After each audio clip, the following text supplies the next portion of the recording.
pinakamamahal na tagapamahalang pangkalahatan, ang kapatid na Eduardo B. Manalo.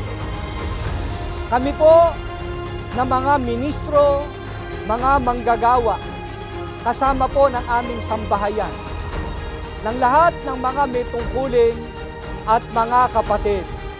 Kami po ay buong galang at malugod na bumabati po sa inyo at sa lahat po ng mga kapatid sa buong mundo ng Happy 110th Anniversary po! Purihin ang Panginoong Diyos!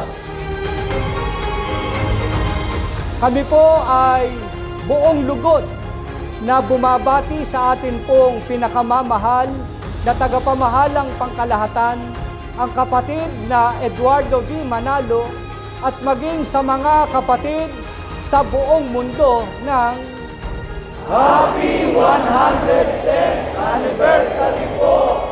Purihin ang Panginoong Diyos!